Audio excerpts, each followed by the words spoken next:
Buenas tardes, gusto saludarlos. Primero queremos informar que tras el examen PCR que se realizó el martes pasado a todo el plantel de Everton, se detectó un caso positivo. Y a raíz de este hecho se han tomado las siguientes medidas. Primero, el jugador, que se trata de un caso asintomático, comenzó inmediatamente una cuarentena obligatoria como está establecido en la normativa vigente. Segundo, pese a que se encontraban fuera de los plazos que indica el protocolo para decretar un contacto estrecho, decidimos aislar en forma preventiva a 5 jugadores más del plantel, que, repito, no cumplirían los criterios de contacto estrecho, pero en forma preventiva hemos decidido aislarlos por ahora. Estos jugadores se realizarán una PCR mañana para confirmar su estado de salud y validar si pueden jugar el lunes frente a Palestino. Todos estos casos no tienen relación con los casos anteriores donde lamentablemente falleció nuestro compañero de trabajo Alejandro Valdés. Desde que el PCR de Alejandro arrojó positivo, estos jugadores han pasado satisfactoriamente 2 PCR que se hacen en forma semanal.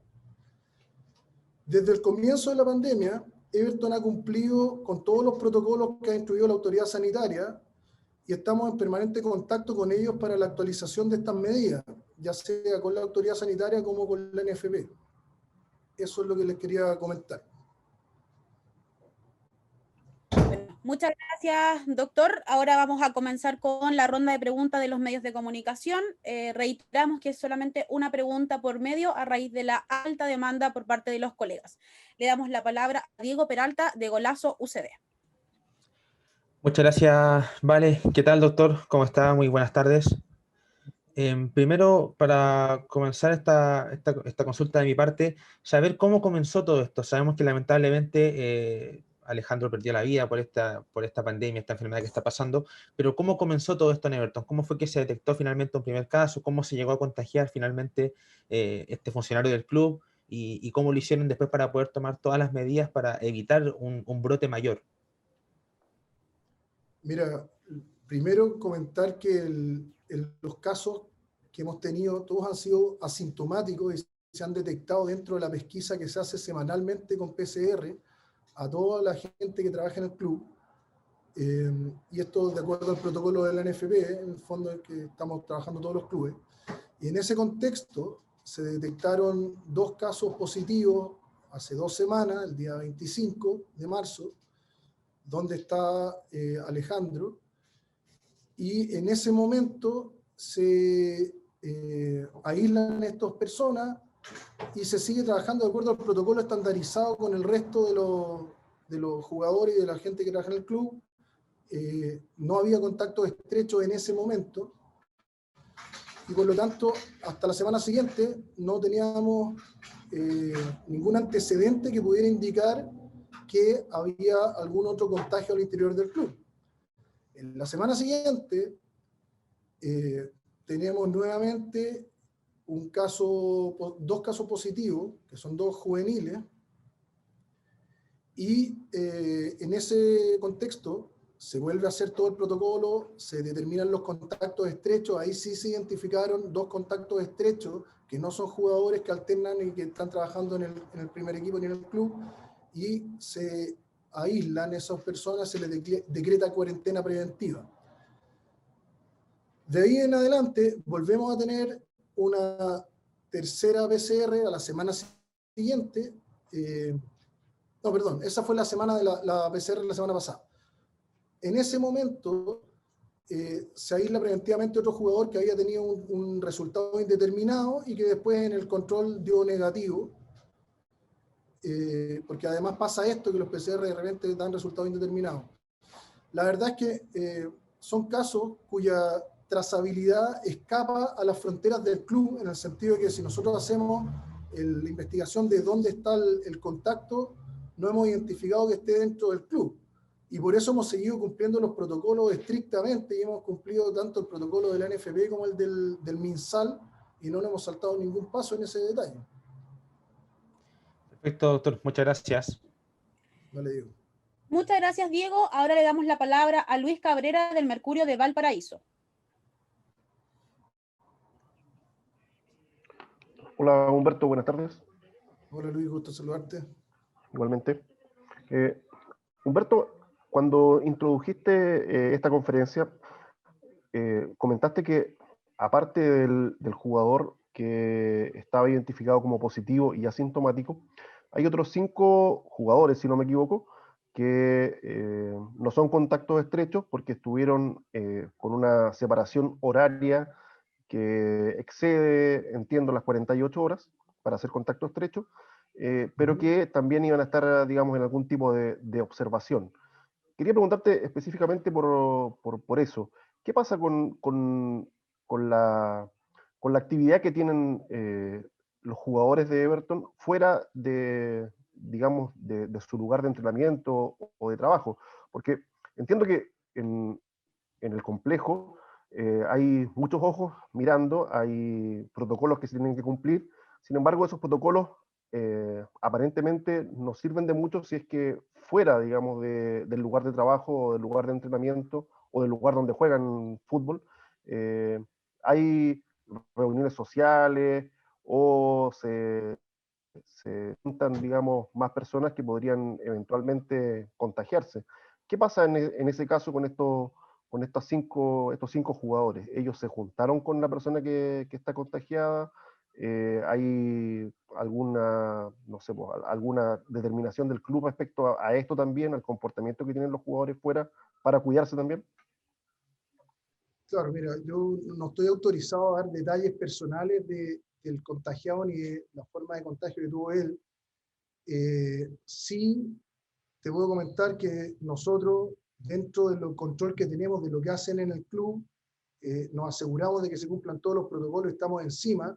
Efectivamente, como tú planteas, no podemos estar encima de cada jugador 24/7, y si tenemos alguna duda de algún riesgo, vamos a tomar las medidas que estimemos pertinentes para evitar que esto se convierta en un foco de contagio o en un brote. Ahora, desde ese punto de vista, nosotros no solo estamos cumpliendo la normativa ministerial y la sugerencia de la NFP, sino que estamos yendo un poco más allá, y por eso hemos dejado a algunos jugadores pendientes de reintegrarse al entrenamiento hasta que tengamos un nuevo PCR negativo. Muchas gracias, Humberto. Muchas gracias, Luis. Ahora le damos la palabra a Claudio Morales de la Estrella de Valparaíso. Gracias, Vale. ¿Qué tal, doctor? Gusto saludarlo. Mi pregunta es relativa a estos jugadores que han sido separados preventivamente del plantel. ¿Esto cuánto ha afectado el trabajo diario del club y si estos jugadores se pueden contar como bajas ya para el partido próximo que juega Everton? La verdad es que estos jugadores que estén disponibles o no va a depender primero de que la PCR que se les va a hacer mañana salga efectivamente negativa como creemos que debiera salir. Y segundo, de lo que considere el cuerpo técnico respecto a si, habiendo dejado de entrenar un par de días, están en condiciones de ser llamados a jugar y si los necesitan o no. Pero en el fondo, si es que ellos salen con PCR negativa, no tienen ningún impedimento para reintegrarse al entrenamiento a partir del día viernes, y si el cuerpo técnico sí lo estima, pueden estar disponibles para el partido con Palestino. Perfecto, muchas gracias. Muchas gracias, Claudio. Pedimos por favor a los colegas que no están realizando sus preguntas silenciar los micrófonos, pues interfiere en las respuestas del doctor o en las preguntas de los colegas. Ahora le damos la palabra a Óscar Farías de Radio Cooperativa. Muchas gracias, Vale. Hola, Humberto, ¿qué tal? Buenas tardes. Quería consultarle respecto a que, bueno, usted nos señaló que al momento de realizar esta conferencia son 5 jugadores que están en una cuarentena, están aislados preventivamente, y un jugador que dio positivo asintomático. Pero quería saber, porque se ha comentado bastante, de si son solo jugadores o hay también más personas contagiadas, llámese juveniles o personal que trabaja en Everton. Bueno, en este momento, y eso es tanto de conocimiento público como la información que maneja la Ceremi, con quien trabajamos en coordinación permanente, tenemos, un utilero, lamentablemente falleció Alejandro, por lo tanto tenemos al otro utilero completando su cuarentena preventiva, o sea, su cuarentena en realidad, y eso termina, de hecho, el jueves. Tenemos a 2 juveniles que están en cuarentena por casos positivos, que son los que salieron la semana pasada, y a 2 contactos estrechos de esos juveniles que están en cuarentena preventiva por ser contactos estrechos. Además, tenemos en este caso el jugador que dio positivo ahora, y no tenemos nadie más al interior del club en este momento con PCR positiva ni con sospecha de contacto estrecho. Eso quiero ser claro, no hay más personas, no estamos ocultando información, esto es lo que tenemos, es la realidad y es la información que maneja la Seremi también. Perfecto, muchas gracias. Muchas gracias, Oscar. Ahora le damos la palabra a Gonzalo Galvez de Radio ADN. Hola Humberto, ¿qué tal? Un gusto, ¿cómo estás? Hola Gonzalo, gusto saludarte. Igual, gusto. Humberto, mira, primero, bueno, es parte de la misma pregunta, pero solamente como duda, porque entiendo que el último PCR fue el que se realizó ayer, martes, indica martes pasado, y que solamente está este jugador y 5 que no fueron catalogados como contacto estrecho, pero existe la posibilidad de que el jugador que sí dio positivo haya finalmente sido contacto estrecho de todos los que viajaron a Antofagasta, ¿cierto? Entonces, yo no sé si eso eventualmente podría generar algún cambio en las condiciones para los próximos días. Eso solamente como una pequeña duda. Y lo otro, más preguntarte como un análisis más global de lo ocurrido en las últimas dos semanas. Tuviste una entrevista que salió hoy día en un periódico, en cuanto a cómo han enfrentado ustedes esta situación en las últimas 2 semanas y si sientes que se han visto en algún momento sobrepasados por esto, porque por ejemplo, nosotros tenemos la información de que en uno de los primeros casos, en vez de poder aislar preventivamente a una de las primeras personas contagiadas, se determinó que la única posibilidad de hacerlo, al no haber residencias disponibles, era aislarlo, entre comillas, en la misma sede de la Casa Oricielo, que está en Reñaca Alto, lugar donde se habrían generado otros contagios de juveniles. No estoy diciendo que haya sido la razón, pero que en ese mismo lugar se podría haber generado y podría significar una posible trazabilidad de esos contagios. ¿Sientes que de alguna manera esta situación y lo grave de la pandemia también lo sobrepasó, lo superó ustedes en estas últimas 2 semanas? Mira, primero respecto al tema de que el jugador contagiado, el que dio positivo ayer, efectivamente viajó con el resto del plantel en avión a Antofagasta y volvió, con PCR negativas todos ellos previo a ese viaje. Nosotros tenemos la sensación, y por trazabilidad y por información que tampoco podemos detallar más allá, de que el contagio no ocurre previo a esos viajes, que ocurre después. Una prueba de ello es que ningún otro jugador dio positivo, y de hecho, si hubiera estado un jugador positivo en ese contexto, quizás la posibilidad de que se contagiara otro era más probable. Por lo tanto, por ese lado estamos relativamente tranquilos. Respecto a lo que tú me dices sobre los casos que hemos tenido y la autocrítica, nosotros hemos cumplido todos los protocolos, incluso hemos ido un poco más allá de los protocolos. Y como comenté en esa entrevista que tú citas, el virus es muy agresivo, está muy difundido en este momento y es muy difícil en cualquier actividad que esté permitida llevar el riesgo al mínimo, sabiendo que nunca se puede llevar a cero. Por lo tanto, desde ese punto de vista,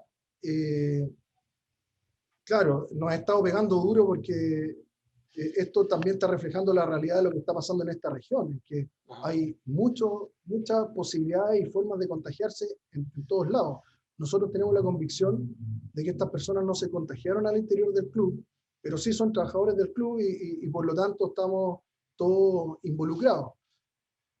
Sobre lo que tú comentas de la residencia sanitaria, hay que hacer algunos alcances, porque efectivamente a una de las personas contagiadas se le trató de llevar a una residencia sanitaria y no se pudo porque no había cupo. Por lo tanto, esta persona hizo su cuarentena en donde vive, que es uno de los departamentos de la Casa Oricielo. La verdad es que la Casa Oricielo tiene más de un departamento. Por lo tanto, tampoco creemos que se puso en riesgo a otras personas tomando esa medida y tampoco había muchas más alternativas. O sea, esta persona vive ahí, esa es su casa, y no había alguna residencia sanitaria y bueno, no hay plan B en ese sentido. Perfecto, vale, muchas gracias, Humberto. Muchas gracias, Gonzalo. Y la última pregunta de los medios de comunicación es para Magdalena López de Radio USACH. ¿Qué tal, doctor? Buenas tardes. Estoy tomando un poco nota los datos que entregó usted. Usted dice que el 25 de marzo dieron positivo los 2 utileros. Entiendo que el 1 de abril dieron positivo los otros 2 juveniles. Y bueno, el protocolo de la NFP dice que deben notificar a la comisión médica cuando se terminan las cuarentenas. Entiendo que Alejandro terminaba su cuarentena mañana, pero fallece el día domingo. Mi pregunta, bueno, quiero saber 2 cosas en realidad. Uno, ¿cuándo notifican a la Seremi de estos contagios? ¿En qué fecha? Si me puede dar la fecha. Y lo segundo, ¿por qué no le avisan a la comisión médica de la NFP una vez que ya se conocía el fallecimiento, ustedes lo conocían, el fallecimiento de Alejandro, y esperan que se entere por la prensa que eso fue básicamente lo que dijeron? Bueno, primero, respecto o sea, en realidad, a la comisión médica, nosotros efectivamente tenemos que, por protocolo, y un protocolo para vigilancia epidemiológica, comentarle a la comisión médica y mandarle un mail cuando alguien termina su cuarentena, efectivamente. Segundo, la comisión médica de la NFP es una sumatoria de cuerpos médicos de los clubes, que tiene una cabeza, que tenemos comunicación constante, y en el fondo, cuando fallece Alejandro, si bien no mandamos el mail de protocolo a la comisión, porque todavía no corresponde mandarlo, ese mail se va a mandar mañana, de hecho, que incluye el término del periodo de cuarentena del otro involucrado. Yo lo hablé por teléfono con miembros de la directiva y con miembros de la comisión médica de la NFP. Entonces, desde la informalidad, sí, estaban al tanto. Desde la formalidad todavía no correspondía notificarlo. Por lo tanto, eso es lo que te podría comentar respecto a eso. Y la primera parte de la pregunta se me fue, no sé si me la puedes repetir. Si tiene las fechas de cuando notificaron a la Seremi de los contagios, de los primeros 2 positivos. Bueno, las notificaciones a la Seremi se hacen a través del resultado de la PCR en forma automática. De hecho, el laboratorio con que trabajamos, que es un laboratorio súper serio, hace 2 notificaciones apenas la PCR es positiva, una que es a la plataforma de todos los laboratorios que está en red, o sea, eso es automático, sale positivo y se manda la información, y otra a la plataforma del MinSal. Independiente de eso, nosotros tenemos comunicación directa con el Seremi y se notifica también, de nuevo, en la parte informal, porque estamos todos trabajando en equipo, pero la parte formal se cumplió apenas nosotros subimos que el jugador era positivo o que el utilero era positivo, al mismo tiempo estaba sabiéndolo la Seremi y el MinSal.